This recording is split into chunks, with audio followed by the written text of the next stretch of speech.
Jadi di antara syafaatnya Quran itu orang nggak jadi masuk neraka. Jadi syafaat itu ada dua, dari neraka diangkat ke surga, dan itu bisa lama itu.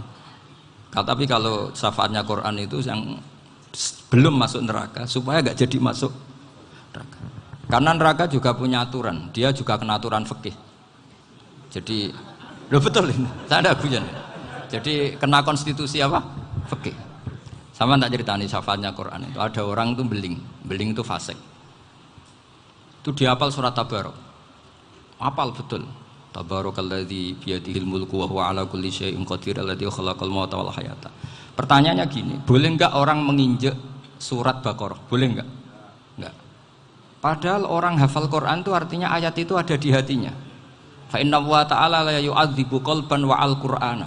Allah tidak akan menyiksa hati yang menyimpan Quran, yang jadi flash disknya Quran, yang jadi rekaman Quran. Singkat cerita orang ini hafal. Pas ketemu Mungkar Nakir prosedur kan, ini orang fasik mau diantemin sama Mungkar Nakir. Prosedur ya, dia kan prosedur standar. Si surat Tabarok akhirnya menjelma jadi seseorang yang gagah berani. Kamu nggak boleh nyiksa orang ini. Saya ini kalamullah. Kalau kamu nyiksa dia berarti nyiksa saya. Kamu berani sama kalamullah. Wah ya tidak berani jadi Mungkar Nakir. Tapi orang itu nakal, harus saya gebukin. Tapi kata Quran tadi, tapi saya di situ pasti kena saya. Oh debat, nggak ada lajnahnya, ini nggak ikut. Kalau Gus Wirjon ikut jadi lajnah. Kalau jadi lajnah pasti kroninan, kalau santrinya dimenangkan nanti. Akhirnya debat. Ya sudah kita ketemu Allah. Akhirnya Mungkar Nakir sama Quran tadi surat Tabarok datang, sowan sama Allah.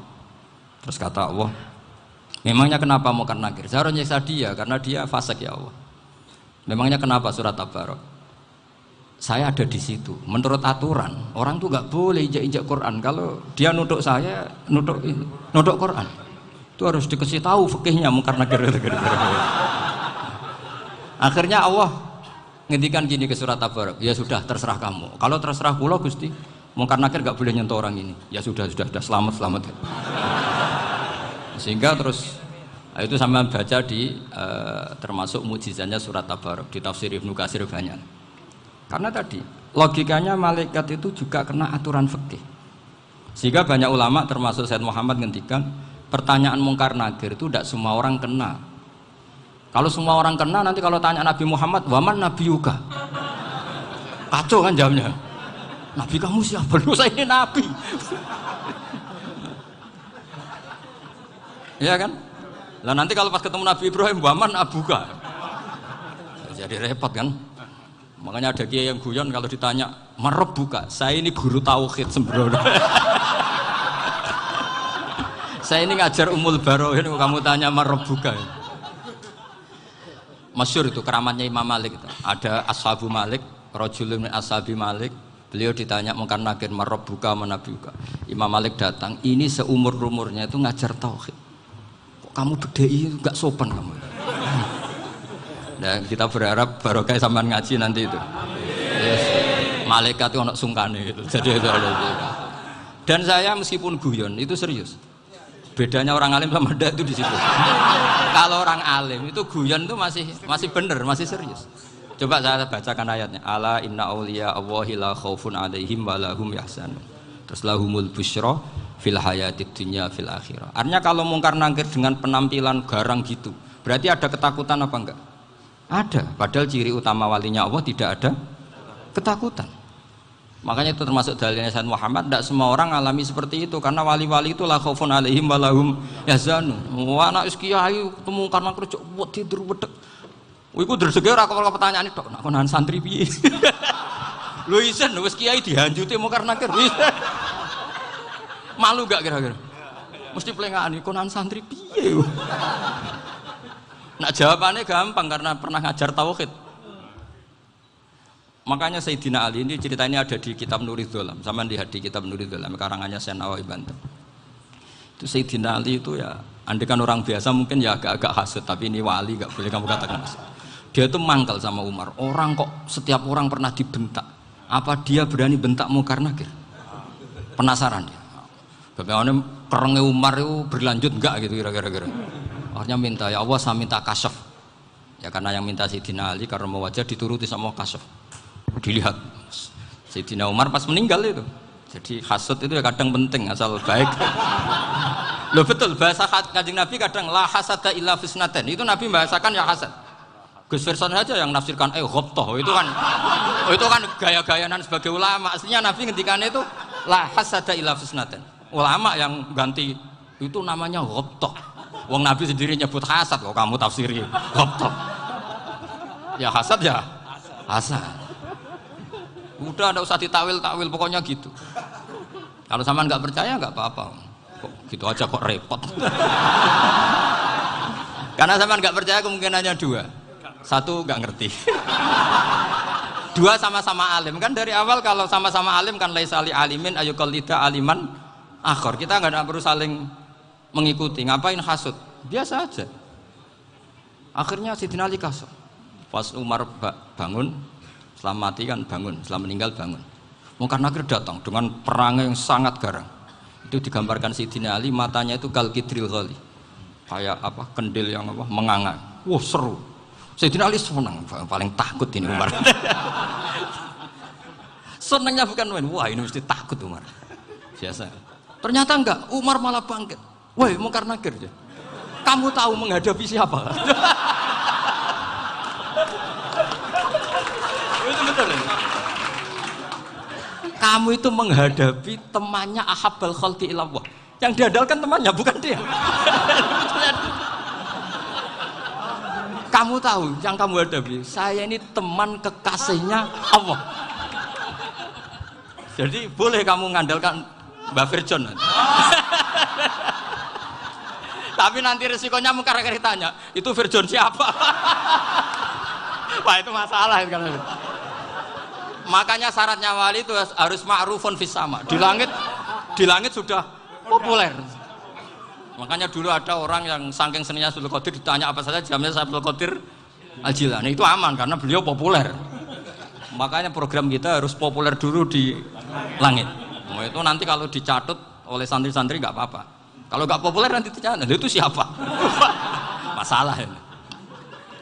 Umar itu yang dibanggakan itu, kamu tahu saya siapa? Ya enggak tahu, saya ini temannya kekasihnya Allah. Temannya Muhammad, iya Muhammad Rasul. Wah mikir, waduh, repot. Loh di dunia aja gitu kan, temannya presiden, temannya panglima, apalagi ini temannya Sayyidul Awalin wal Akhirin. Di dunia aja bilang temannya presiden, menteri, orang sudah takut, apalagi ini temannya Sayyidul Awalin. Hanya Mungkar Nakir terus konfirmasi sama Allah, gimana ya Allah ini ngadepi. Sebetulnya yang diandalkan itu temannya, bukan dia. Wah, akhirnya sama Allah dibilang, ya Bu, ya sama seorang seperti itu Bu yang sopan. Terus semenjak itu Mungkar Nakir itu nggak selalu berpenampilan seperti itu, sangat. Jadi semoga itu konsisten sampai nanti. Jadi kamu kalau ingin nggak takut Mungkar Nakir, jadi wali dulu. Karena syaratnya tadi hanya wali sing la khaufun alaihim walahum yahzanun lahumul busyra fil hayatid dunya fil akhirah. Jadi orang itu kalau ngaji itu harus khatam. Jangan semuanya kena pertanyaan. Dan kalau semuanya kena pertanyaan nanti repot. Kalau Nabi Muhammad ditanya waman Nabi juga. Nabimu siapa? Lu kan terus jadi aneh. Jadi makanya ketika Sayyid Muhammad semua ulama lah, nggak ada am kecuali ditaksis, kecuali sifatnya Allah. Misalnya bikulli syai'in alim ya benar-benar bikulli syai'in. Tapi kalau am semuanya pasti ada taksis, meskipun dalam muhawarah muhadasah biasa. Misalnya contoh gampang, istri kamu baru seneng kamu, Mas nak pengen apa-apa itu lapor aku, gak apa-apa Mas, mesti aku seneng sama lapor. Iku di aku pengen wayo. Wah langsung jadi apa wae. Mesti apa wae maksudnya kecuali itu gitu. Padahal kalau ngomong ya Mas sampean ingin apa saja tak dukung. Sampean bilang kepengin iku wayo. Kira-kira disetujui apa enggak? Sama seperti kita kalau punya teman akrab, wes nang omahku gak apa-apa, anggap aja omahmu dhewe. Terus mlebu-mlebu kamar. Jadi tidak ada am kecuali di taksis. Artinya kalau ada cerita bahwa orang mati pasti ngalami ditanya Mungkar Nakir, itu pasti ada am yang di taksis. Itu pasti tidak dialami para anbiya, para auliya. Karena ciri utama wali itu la khaufun alaihim walahum yahzanun. Kemudian saya yang mau cerita ya supaya sampean bisa menghadapi dunia global ini, tak bawa tafsir Munir termasuk tadi. Kenapa orang Islam Rasulullah SAW itu lebih senang kalau yang menang itu orang Nasrani Romawi ketimbang yang menang itu orang Faris, dalam hal ini ateis. Karena orang ateis itu lebih ngeri. Sebetulnya beberapa penemuan sains terutama di ilmu medis itu orang Amerika, kayak cloning. Tapi orang Amerika itu masih dilarang oleh gereja untuk mengaplikasi. Karena nanti bayi cloning itu dipakai suku cadang. Di Amerika masih ditentang oleh fatwa-fatwa agama baik Islam maupun Kristen. Tapi di Cina itu dipraktekkan karena nggak ada halangan agama. Di Cina itu biasa ada kondom diolah lagi jadi alat-alat aksesoris. Di Amerika tidak ada karena masih ada agama, masih ada larangan. Sehingga orang Islam itu lebih takut kalau yang menang itu Persia, karena terus cara berpikir ternyata Tuhan itu tidak ada, langit nggak ada perannya. Jadi ketika yang menang Nasrani masih berpikir itu pertolongan Tuhan, meskipun mungkin cara mengatakan Tuhan beda dengan kita. Tapi ada satu kesamaan bahwa kekuatan samawi itu ada. Jadi disebut hulibatir rum fi adnal ardi wa hum mim ba'di ghalabihim sahlibun. Di sini diterangkan oleh Syekh Nawawi supaya kamu tidak salah paham. Sebetulnya kamu katakan misalnya wah itu paham liberal, sebenarnya saya tidak tersiksa.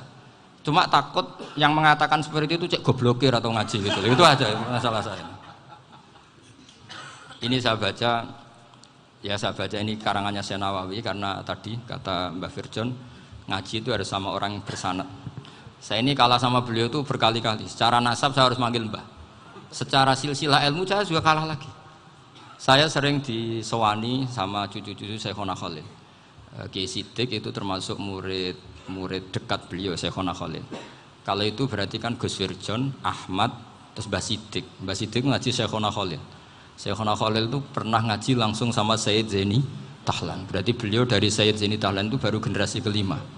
Sementara saya itu sudah ke-7 atau ke-6. Saya, Mbah Mun, Mbah Karim misalnya, Mbah Hashim, Mbah Mahfud Termas, Sayyid Abi Bakar Sato yang ngarangnya Anatul Thalibin, baru Sayyid Zaini Tahlan. Berarti saya ke-7, kalah lagi. Tapi untuk jadi wali biasanya cepat saya. Karena syaratnya jadi mbah itu ngalah demi putu. Jadi kalau beliau ngotot, saya dulu Gusti, saya mbahnya. Wah itu mbah yang nggak baik. Pasti jatahnya dikasihkan apa? Cucunya dulu. Makanya Abdul Muthalib itu orang yang dapat wangsit, tapi yang jadi nabi itu cucunya. Jadi dalil saya banyak. Sebenarnya Abdul Muthalib itu sudah sering dapat wangsit. Karena saya bahasakan wahyu, Nabi yang protes, enggak nabi kok dapat wahyu. Tapi sebetulnya Abdul Muthalib itu masyhur. Kalimat-kalimatnya menunjukkan bahwa beliau itu sudah dapat wahyu kalau nanti cucunya itu jadi apa? Nabi. Makanya senangnya bukan main Abdul Muthalib sama Rasulullah. Putu seneng, mbah seneng putu. Jadi mungkin, jadi sampean enggak usah protes loh. Yang jadi wali kok cucunya. Dulu betul. Dulu Mbah Hamid Pasuruan itu kalau Mbah Ahmad Siddiq ke sana, Mbah Hamid Pasuruan kalau manggil Mbah Ahmad Siddiq itu paman. Tapi pamannya minta ijazah ke ponaan. Apa ya gara-gara itu memang. Kalau itu masih berlaku, apa? Ngalah tadi. Kayaknya masih, apa? Hawane masih. Hawane masih. Karena melihat tren-tren langit masih gitu kayaknya masih. Masih itu. Ya, tapi mbahnya tetap dapat jatah, tenang saja nanti. Tapi memang sebaiknya mbah itu legowo. Rasulullah Muhammad SAW itu terkenal min dzurriyyati Ibrahim. Tapi kata Rasulullah, ana dakwatu Ibrahim wa bisyaratu Isa. Aku nganti ngene iki barokah dongane Nabi siapa? Ibrahim. Jadi dongane Nabi Ibrahim ya tiba teng putu. Jadi banyak bukti bahwa jatuhnya ke putu gitu. Tadi saya di kamar sama beliau berduaan. Nih Mbah sing dadi wali di sini, aku webang. Cocokan tadi. Nah, kenapa saya akhir-akhir ini gulirkan daftar wali? Kenapa? Saya ini resah ya, orang sudah ingin dicintai pejabat, dicintai tetangga, dicintai teman. Tapi kadang-kadang orang lupa lagi dicintai apa. Makanya saya meskipun guyon, tapi ini amdan, bukan sahwan. Supaya orang punya cita-cita lagi jadi wali, ingin dicintai Allah. Kita ini terlalu lama ingin dicintai makhluk, dicintai makhluk. Mbok ya naik kelas sedikit. ingin dicintai Allah Subhanahu wa Ta'ala. Meskipun saya guyon, tapi tadi guyon saya tuh lebih serius ketimbang serius Anda. Karena tak pikir. Saya tuh kalau pergi itu seneng ngebis, bukan karena saya tidak punya mobil, tapi saya sering mau butuh itu supaya nggak diganggu. Karena saya tuh harus punya waktu sendiri. Kalau bis kan ketemu orang nggak kenal, tapi sekarang ya agak susah, banyak yang kenal. Dan susahnya lagi nggak minta ijazah, minta foto. Aduh, repot tuh. Mau dibenci itu umatnya Rasulullah Shallallahu Alaihi Wasallam. Mau disetujui itu sanatnya mana? Kalau ketemu orang alim minta apa? Foto. Itu nggak ada sanatnya. Nggak tahu saya itu mazhab dari mana itu. Ya mazhab milenial yang jelas itu kan. Ini tak baca ya biar dapat, karena ini kenangan saya sama Mbak Ahmad Siddiq. Saya masih ingat betul beliau ngisi hallnya Mbak Abdullah bin Umar, berarti abahnya Mbak Hamid. Karena mbah saya itu Fatimah binti Khalid bin Umar, kalau Mbak Hamid itu Hamid bin Abdullah bin Umar. Itu saya masih ingat betul zaman itu Mbak Hamid setiap hall di Lasem itu rawuh dan saya derek mbah saya karena masih misanan datang ke Lasem. Itu beliau pas itu ngisi sama Mbah Mun. Mbah Mun masih muda, Ki Ahmad Siddiq sepuh senior. Itu beliau cerita bahwa dulu ketika Indonesia dijajah Jepang itu para kiai mimpi dibacakan ayat Ghulibatir Rum fi adnal ardi wa hum min ba'di ghalabihim salim. Terus ada kiai yang tanya, takwilannya gimana? Ya nanti Jepang pulang bukan karena kita yang mengalahkan, tapi Jepang ada yang mengalahkan sendiri meskipun tidak kita. Kayak dulu Faris tidak dikalahkan Islam tapi dikalahkan Romawi, tapi yang senang umat Islam. Wa yauma idzi yafrahul mu'min. Itu luar biasa ulama-ulama kita. Delalah kejadiannya Indonesia seperti itu. Yaitu kita tidak mengalahkan Jepang, tapi Jepang pulang sendiri karena dikalahkan apa? Sekutu. Ya ini saya baca. Ini tidak usah dicek bacanya benar apa enggak. Sudah aman apa? Aman. Karena kalau saya salah itu ya sengaja. Artinya ya sengaja saja. Ya biasa maksudnya.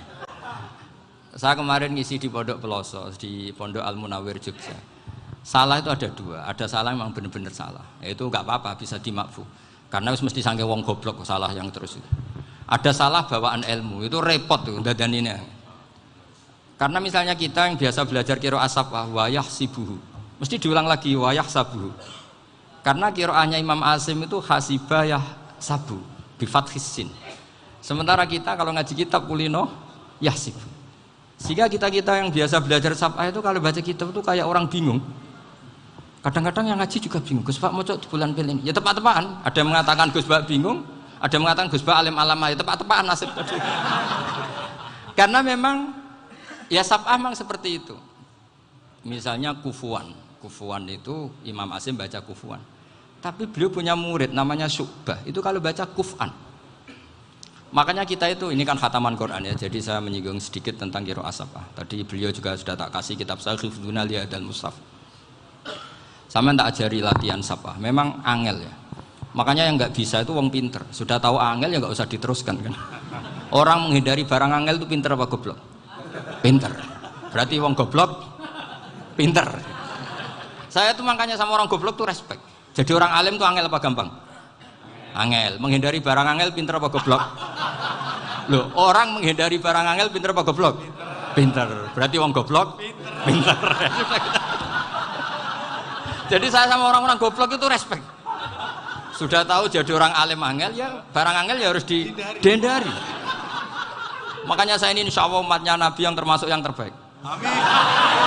Karena mencintai umatnya Nabi termasuk yang goblok. Waduh. Itu tidak gampang itu. Karena tadi sudah tahu ya. Seperti itu loh orang naik panjat pinang itu yang naik karena ingin hadiah. Yang nonton sudah tahu wah licin kok dinaikin mau keplodok ya.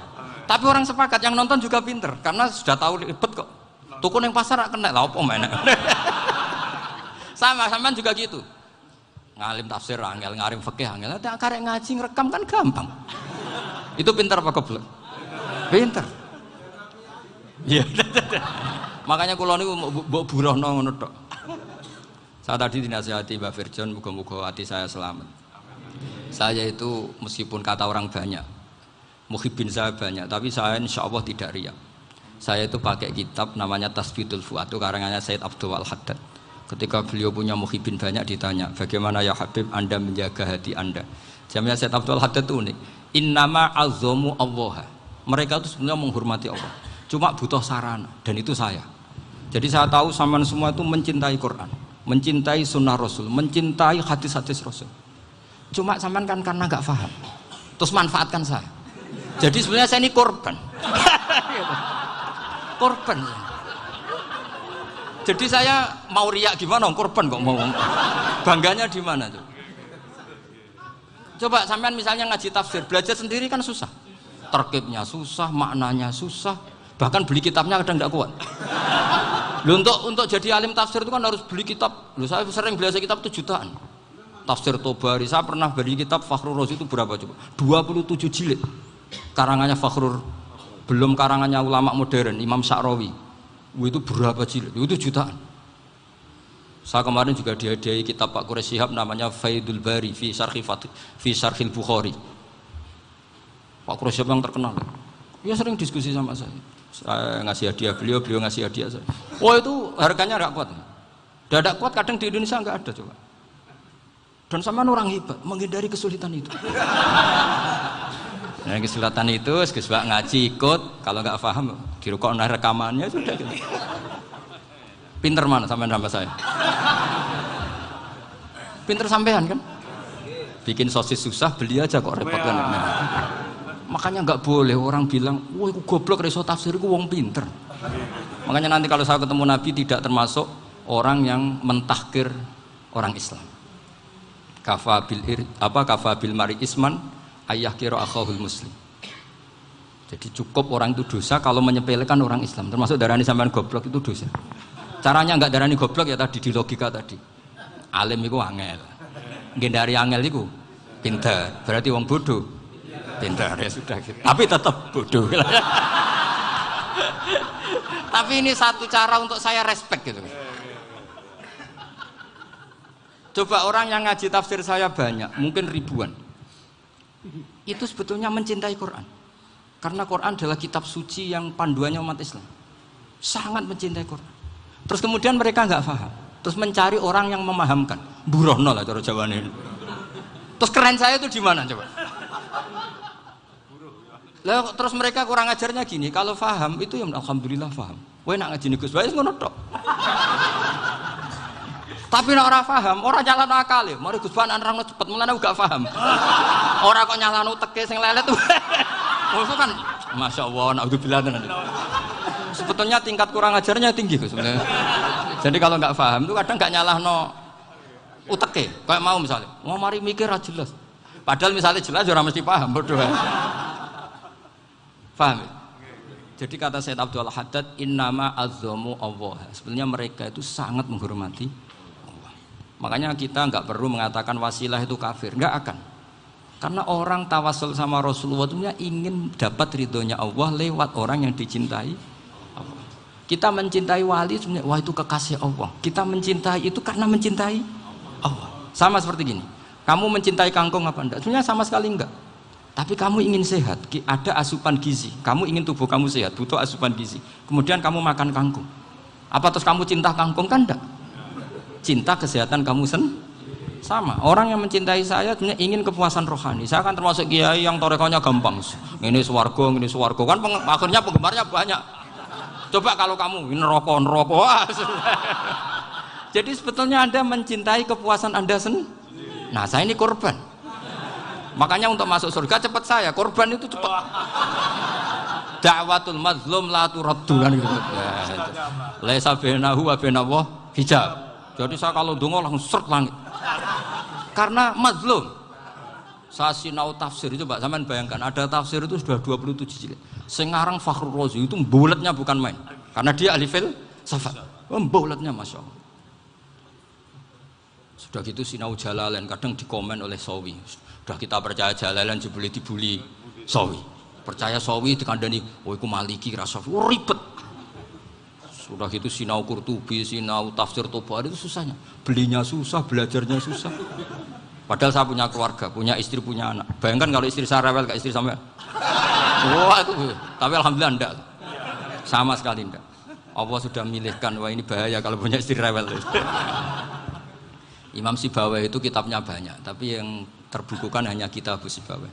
Karena beliau kalau sudah belajar lupa istri. Hanya pas beliau di pasar, kitabnya dibakar semua sama istrinya. Karena dianggap saingannya. Ternyata yang dicerai tidak kitabnya, malah istrinya. Itu Imam siapa? Sibawai. Tapi alhamdulillah kitab saya nggak terbakar, aman. Saya teruskan ya. Jadi untuk menjaga riya dilatih innama azzamu Allah. Sebenarnya mereka itu menghormati Allah. Sehingga wasail-wasail itu sebenarnya nggak pernah jadi subjek pelaku utama, enggak. Tetap Allah. Sebab itu kata Sayyid Muhammad, kamu kok mengatakan wasilah itu kafir itu gimana? Ketika innallaha qad ba'atsa lakum taluta malika. Talut itu ya manusia. PD-nya itu apa? Inna ayata mulkihi ayyatiyakumut tabut fihi sakinatum mir rabbikum wa baqiyatum mimma taraka alu Musa wa alu Haruna tahmiluhul malaika. Jadi beliau PD itu kalau bawa sunduk semacam peti sakti, sing di situ ada baqiyatum mimma taraka alu Musa wa alu Haruna tahmiluhul malaika. Ya kayak semacam jimat. Tapi saya bukan mensyariatkan jimat enggak, karena nanti banyak penjual yang pembohong juga gitu loh. Cuma cerita, kamu tidak usah mengatakan kafir. Dulu Talut PD-nya kalau bawa sunduk semacam peti kesaktian yang di situ ada baqiyatum mimma taraka alu Musa wa alu Haruna tahmiluhul malaika. Sehingga Khalid bin Walid meskipun beliau sahabat dan menyaksikan wajah Rasulullah SAW, itu bawa sya'aratun min sya'aratihi Rasulullah SAW, bawa rambutnya Nabi. Perang kemana-mana itu diletakkan di pecinya. Nanti sama tanya lagi, masa pakai peci Khalid bin Walid ini? Wah panjang, sampai itu repot. Sampai tak warai ngaji usul fikih. Usul fikih itu kalau ngaji itu ada istilah tangkihul manat.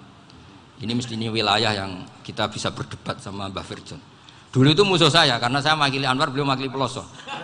Tapi tahu-tahu kalah tua terus saya mengundurkan diri. Di fikih itu ada istilah, ada tangkihul manat, ada tahqiqul manat, ada tangkihul manat. Tangkih itu kira-kira gini, lafadz hadis itu dibuang sekian untuk tahu bahwa itu madarul hukmi. Misalnya gini, tak beri contoh paling gampang. Sama harus paham, kalau nggak paham nggak pinter-pinter. Ja'a a'rabiyun ila Rasulillah sallallahu alaihi wasallam. Ya karena ini menghormati Mbah Ahmad Siddiq, saya orang alim, jadi ngaji ini tetap ada suasana alim. Ya harus ada suasana alim. Nggak perlu jadi orang alim tadi susah. Sudah ngindari susah itu pintar. Sudah itu aja. Jadi orang alim susah, ngindari barang susah pintar. Berarti orang tidak alim pintar. Nah, meskipun tetap sudah kita itu pegangi sampai mati nanti. Loh, jadi orang alim itu repot. Itu kata Imam Ghazali, kalau orang alim kalau mau masuk surga itu sama Allah nggak boleh. Kif, kamu nggak boleh langsung masuk surga. Coba cari umat kamu, syafaati dulu. Nah, saya takut nyari sampean nggak bisa kembali. Saya tidak punya rencana itu. Pokoknya mau masuk. Boleh sampean kuaduan, aduan balik raroh dewi, wah repot nanti saya. Berat jadi orang alim itu berat. Ya saya teruskan ya. Ada tangkihul manat. Ja'a a'rabiyun ila Rasulillah sallallahu alaihi wasallam.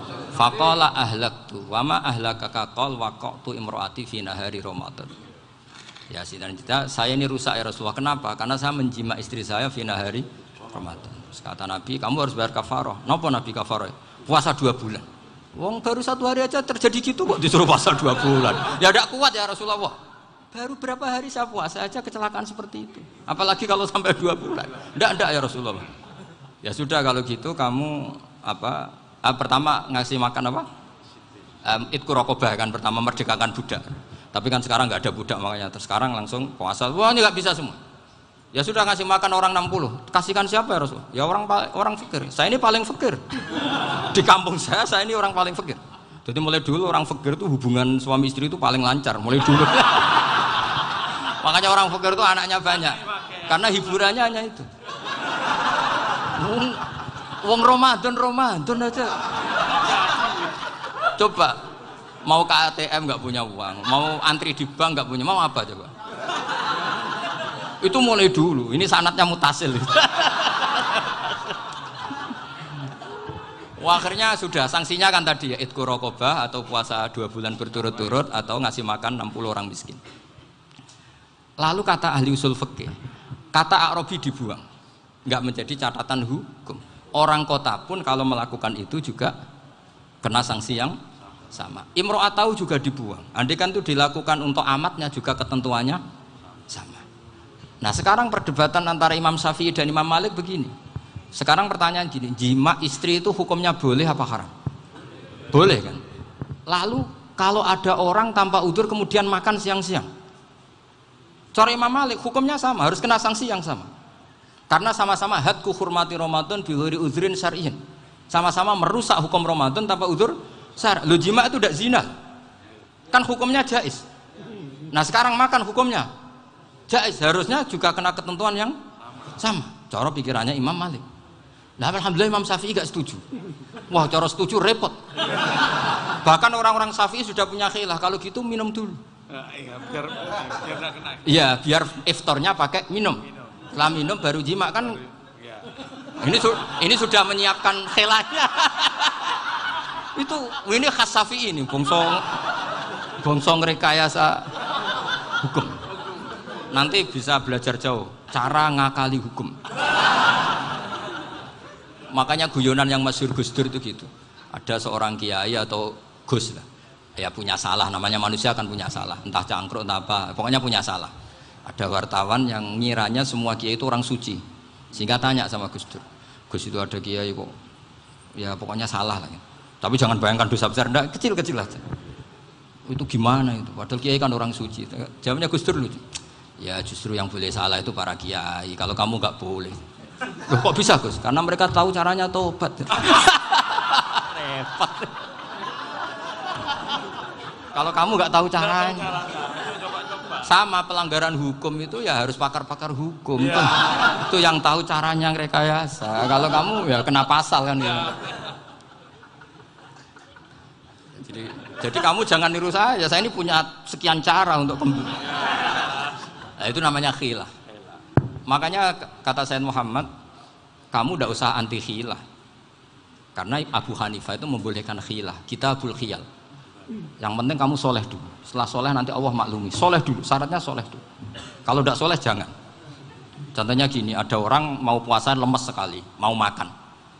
Gampang. Kalau langsung makan kan kayak hadku hormati Ramadan biwiri udrin syar'iyyin. Aku langsung mau jembera sowan Mbah Firjon. Sudah status saya apa? Musafir. Ya sudah, berangkat aja sampai Tuban makan. Nanti kalau nggak jadi ya nggak apa-apa sudah. Kan mulai pergi sudah musafir. Saya tidak tahu nanti malaikat tertarik gebuki nggak tahu. Tapi itu ada khilafnya. Asal soleh lah.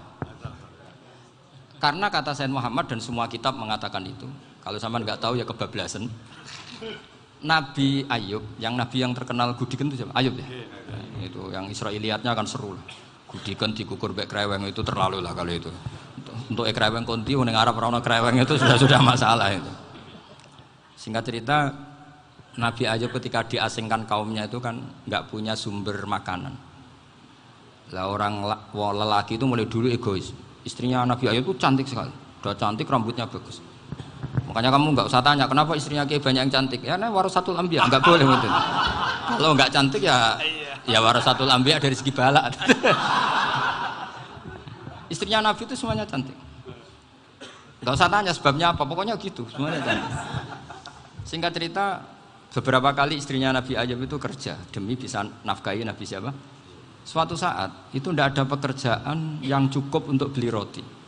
Satu-satunya peluang dapat rezeki itu putrinya raja itu rambutnya berondoli. Terus ada sayembara siapa yang rambutnya bagus mau dibeli. Sampai rambutnya istrinya Nabi Ayub itu dijual. Nabi Ayub tersinggung karena itu mengurangi kecantikan. Jadi lelaki mulai dulu gitu. Udah nggak urun kalau istrinya nggak cantik itu komplain. Itu khasnya lelaki. Jadi kalau kamu gitu ada sanadnya juga, tenang saja ya. Komplain ya pegawaian itu. Saking mangkelnya Nabi Ayub terus ngendikan la adriban naki mi'ata sautin. Kamu akan saya pukuli dengan mi'ata sautin atau dengan 100 cambukan. Atau mi'ata dikhtin atau mi'ata apalah sesuai konteks zaman itu. Engko namanya pecut tuku konti kok ribet lagi. Singkat cerita akhirnya ketahuan bahwa istrinya menjual itu demi Nabi Ayub. Allah nggak ridho kalau kekasihnya yaitu istrinya Nabi Ayub wis perjuangan kayak gitu malah kena hukuman. Tapi Allah juga nggak ingin kekasihnya yang bernama Ayub melanggar sumpah. Padahal beliau sudah sumpah, wallahi demi Allah nanti tak pukul dengan 100 kali. 100 kali dengan lidi lah misalnya, contoh yang gampang itu lidi. Akhirnya sama Allah dikasih satu solusi. Wa khud biyadika dighsan fadrib bihi wala tahnas. Ya sudah, lidi itu ikat jumlahnya 100. Terus pukul sekali saja. Anggap saja sudah 100. Iku pangeran sing wari ngakali ngono iku pangeran. Tapi syaratnya soleh. Syaratnya soleh. Jadi kalau kamu anti khilaf berarti anti ajarannya Allah di ayat itu. Wa khud biyadika dighsan fadrib bihi wala tahnas. Itu dulu ada, ini cerita di Ithaf, ini cerita terakhir, ini sudah, sama jangan nama sudah. Terus pengumuman tadi, yang nggak pernah sepuh ngutang saya itu haram tadi. Karena tadi saya punya kewajiban di rumah yang bisa menggugurkan ya kewajiban yang lebih besar. Lebih besar itu ya tadi, bisa pernah guru, pernah sepuh, yang jelas nggak umur. Umur sampean menangkap itu, tua-tua yang serepot itu. Ada raja itu ganteng kaya, senengannya nikah perawan cantik. Itu semua kampung mesti kenal. Mungkin digilir atau gimana pokoknya. Suatu saat ada pemuda suka sama perempuan yang di kampungnya, cantik sekali. Kemudian pemuda ini ternyata pekerja di kerajaan itu. Tiap hari ditanya, "Oh, itu yang di kampung yang cantik siapa? Mau saya nikahin gini." Wah, bahaya ini, saingannya raja. Jadi yang dibidik pemuda tadi itu saingannya. Si raja ini orang yang namanya raja kan gengsinya tinggi. Kaifa tankihuha wa qad ra'aitu qad qabbalaha rajulun. Kok boleh kapi? Saya tuh pernah melihat dicium lelaki. Wah, gak mau. Gak gelem, kadang ditambung lan waqat qabbalaha rajulun. Saya pernah melihat sendiri qabbalaha rajulun, dicium oleh lelaki. Wah, sudah gak minat raja langsung. Gak keren. Suatu saat pemuda tadi nikahi perempuan itu. Rajanya marah-marah. Kamu lelaki gak punya harga diri gini. Gak punya selera, gak punya harga diri. Sudah pernah dicium orang kok tetap dinikah. Bilang ke raja, ta'rif manir rajul, lelaki itu siapa? Abuha. Kamu tahu lelaki itu siapa? Sopo? Abuha. Bapaknya. Saya kan hanya bilang rajulun. Pernah dicium lelaki. Lah pikirannya raja itu lelaki ya kue-kue ngene iki. Tapi butuhe canom mau raja ben gak sida itu aja tuh. Baru kayak digulirkan gitu waqat qabbalah rajulun. Nggak mau. Setelah itu satu saat pegawainya tadi nikahi perempuan. Kamu nggak punya harga diri gini. Kamu tahu mandir rajul apa abuha. Nak ngono aku gak apa-apa. Lah monggo sakniki wis bojo kula. Ora trimo wis diambung wis macam-macam. Lah itu namanya khilah. Apa? Khilah. Kalau di Balawa disebut tauriyah atau apalah. Tapi saya tidak ngajari sampean seperti itu. Sudah pinter sebelum saya ajarin. Bangsa ngakali kan sudah pinter. Ya ini terakhir tak baca Arabnya saja nanti. Bismillahirrahmanirrahim. Biar dapat barokahnya Syekh Nawawi juga barokahnya guru-guru. Bismillahirrahmanirrahim. Wa sababu nuzuli hadil ayati annahu kana baina farisa war rumi qitalun wa kanal musyrikuna yawadduna antaghliba farisu ar-ruma li anna farisa kanu majusiyan ummiyin wal muslimuna yawadduna ghalabatar rum ala faris liqaunihim ahla kitabin. Jadi zaman dulu orang Islam lebih senang kalau yang menang itu orang Nasrani. Kalau bandingannya ateis, karena bagaimanapun percaya kekuatan langit. Sementara orang ateis sama sekali tidak percaya kekuatan. Apapun bedanya kita dengan Nasrani itu ada kesamaan, yaitu percaya adanya kekuatan langit. Sehingga ketika orang Romawi kalah itu orang Islam ikut susah. Paham ya? Makanya ini tak baca biar sampean nggak macam-macam pikirannya. Fab'atha Kisra saat terusnya, ya pokoknya seperti itu. Akhirnya Rasulullah SAW berdoa lebih senang yang menang itu Rom karena ahli kitab. Artinya apa? Kemenangan ahli kitab adalah kemenangan makhluk atau hamba Allah yang mentautkan kekuatan kita di bumi dengan kekuatan langit. Makanya saya berharap selain kita ikhtiar medis, kita harus memperbanyak istighfar. Bagaimanapun semua itu dari Allah Subhanahu wa Ta'ala. Kita menghormati negara dengan ikhtiarnya, tapi saya mohon sekali kita juga istighfar, karena semua itu juga ditentukan oleh Allah, oleh langit. Ya, saya kira demikian. Assalamualaikum warahmatullahi wabarakatuh.